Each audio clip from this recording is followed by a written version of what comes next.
폼니와 리빗의 속눈썹이 왜 똑같은지 알아? 이 놀라운 디지털 서커스의 초기 디자인 스케치에는 어떤 의미가 있을까? 포무니부터 시작하자. 포무니의 첫 번째 디자인은 아무도 예상하지 못했을 거야. 혹시 포무니가 개구리였을 수도 있다고 상상해 본 적 있어? 그래 친구들, 꽤 미친 소리처럼 들릴지 몰라도 포무니의 첫 번째 디자인은 날씬한 개구리를 기반으로 했고 심지어 수컷 개구리였어. 이 아이디어는 정말 진지해서 구스웍스는 그를 프로근이라고 부르기로 했어. 검은색과 파란색 줄무늬 디자인을 가질 예정이었지. 꽤 불안하지. 하지만 디자인 과정 중 어느 시점에서 구스웍스 본인도 개구리가 디지털 서커스와는 아무런 관련이 없다는 걸 깨달았어. 그래서 이 캐릭터 전체를 다시 디자인했고 어릿광대라는 아이디어를 떠올렸어. 놀라운 건 수컷 개구리에서 여자 어릿광대로 바뀌었다는 거야. 하지만 개구리 디자인이 완전히 버려진 건 아니었어. 리빗의 디자인이 이 첫 번째 폼니 디자인에서 영감을 받은 것으로 여겨지거든. 리빗의 눈과 속눈썹이 폼니와 똑같기 때문이야. 하지만 이야기는 거기서 끝나지 않아. 왜냐하면 폼니의 디자인이 거의 완성됐을 때조차 아무도 눈치채지 못한 디테일이 하나 더 바뀌었거든. 그게 바로 그녀의 장갑이야. 처음에는 장갑색이 반대로 되어 있었어. 왼쪽에는 빨간색, 오른쪽에는 파란색이었지. 하지만 나중에는 옷과 신발과 어울리게 장갑색을 바꾸기로 했어. 그래서 파일럿 에피소드에서는 이미 왼쪽에 파란색 장갑, 오른쪽에 빨간색 장갑을 끼고 나오는 거야. 하지만 재미있는 사실은 이 에피소드의 엔딩 크레딧에서는 폼니가 그 변경 전의 디자인으로 등장한다는 거야. 여러분, 코포모가 원래 어메이징 디지털 서커스에서 더 중요한 역할을 맡을 예정이었던 것 아시나요? 사실 그는 단순히 추상화되는 광대 역할만 하는 게 아니었어요. 다음 에피소드들에서 더 많은 활약을 할 예정이었죠. 왜냐하면 그와 포무니가 이 서커스의 주인공이 될 예정이었기 때문이에요. 그래서 코포모가 광대였고 포무니가 어릿광대였던 거죠. 두 사람 모두 디지털 서커스를 정말 잘 대표했기 때문이에요. 심지어 그의 원래 이름은 카우프만이었어요. 이 점은 라가타가 그를 이렇게 부른 스케치에서 볼 수 있습니다. 이를 통해 그가 더 깊은 설정을 지녔음을 알 수 있습니다. 구스웍스가 잭스를 만들 당시 이미 코프모도 있었기 때문에 보라색 토끼가 그 불쌍한 광대와 같은 역할을 하는 것처럼 보인다는 걸 알게 됐습니다. 구스웍스는 코프모를 없애고 잭스만 남기기로 결정했습니다. 왜냐하면 그 광대는 잭스와 비슷한 이야기를 가질 예정이었기 때문입니다. 잭스는 디지털 서커스 캐릭터 중 가장 독특하게 변화한 인물입니다. 왜냐하면 폼니가 원래 수컷 개구리였다가 우리가 아는 폼니로 바뀐 것처럼 잭스도 원래는 완전한 여성 캐릭터가 될 예정이었습니다. 네 여러분, 잭스는 원래 여자였어요. 그리고 실제로 누군가 잭스의 스케치 중 하나에 속눈썹이 있는 이유를 물었을 때 구스웍스 본인이 이 사실을 확인해줬습니다. 실제로 잭스는 최종 디자인 전까지 디자인이 가장 많았던 캐릭터 중 하나입니다. 어떤 디자인들은 우리가 아는 잭스와 비슷해 보이지만 꽤나 독특한 디자인들도 있습니다. 보세요. 심지어 눈이 하나만 있는 잭스도 있습니다. 하지만 이 디자인들이 단순히 잊혀진 것은 아닙니다. 8화에서 볼 수 있거든요. 눈이 하나인 잭스가 이 스케치의 것처럼 추상화된 모습을 볼 수 있습니다. 그리고 이런 이상한 것들에 대해 말하자면 왜 거의 아무도 잭스가 난 네 몸에 반했어 라고 말하는 이 콘셉트에 대해 이야기하지 않았을까요? 혹시 그 말을 주벨에게 한 걸까요? 잘 모르겠네요, 릭. 여러분에게 숙제로 남겨둘게요. 사실 잭스의 목소리에 대해 구스웍스는 라게디 앤디에서 영감을 받은 느낌이길 원했어요. 봐요. 우리에겐 이름이 있어요.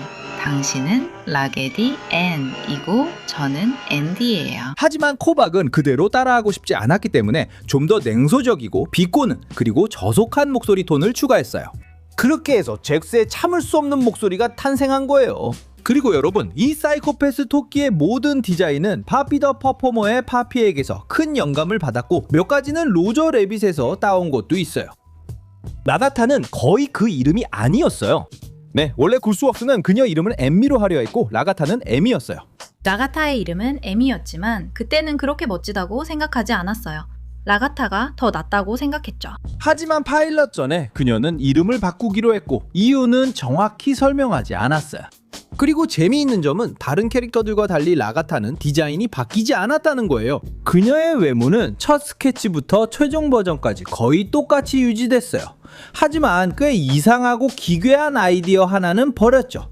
구스웍스가 이 헝겊 인형을 위해 생각했던 아이디어였는데 안에 봉제 장기를 넣으려고 했었어요. 그리고 라가타가 부서지는 장면마다 봉제 장기들이 여기저기 날아다니는 걸 볼 수 있었을 거예요. 그래도 적어도 이 오래된 디자인들 중 일부에서는 라가타가 훨씬 더 달콤하고 순진해 보였어요.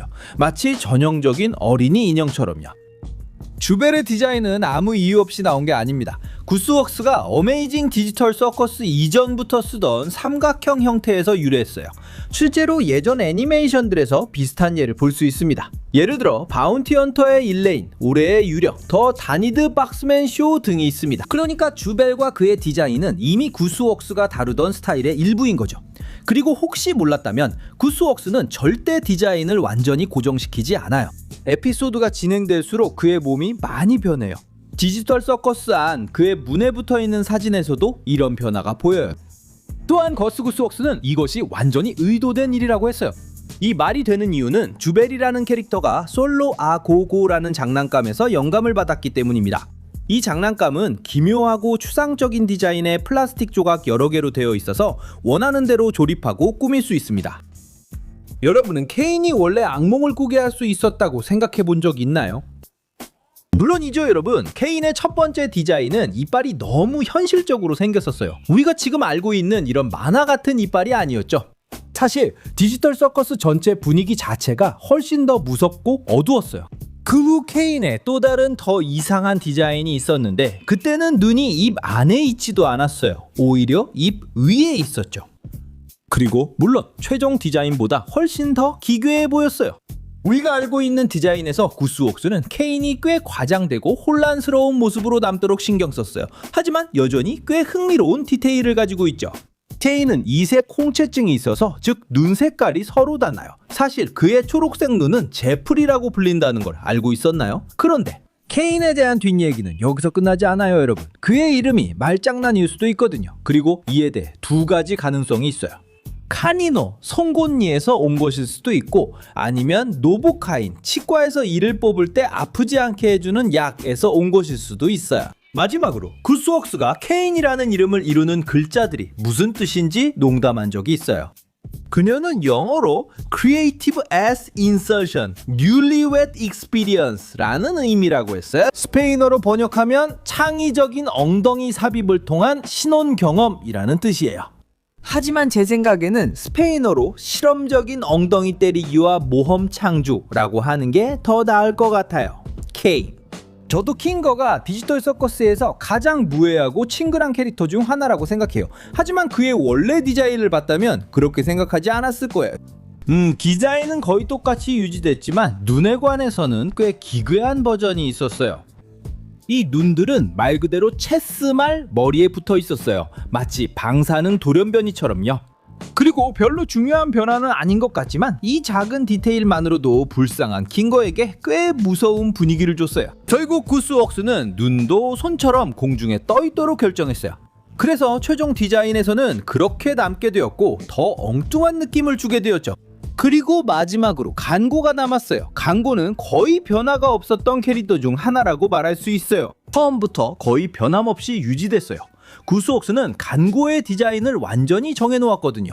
그냥 미본으로 만들어진 몸에 희극 가면만 쓴 모습이었죠. 간고에 대한 유일한 흥미로운 점은 그의 방에서 찾을 수 있어요.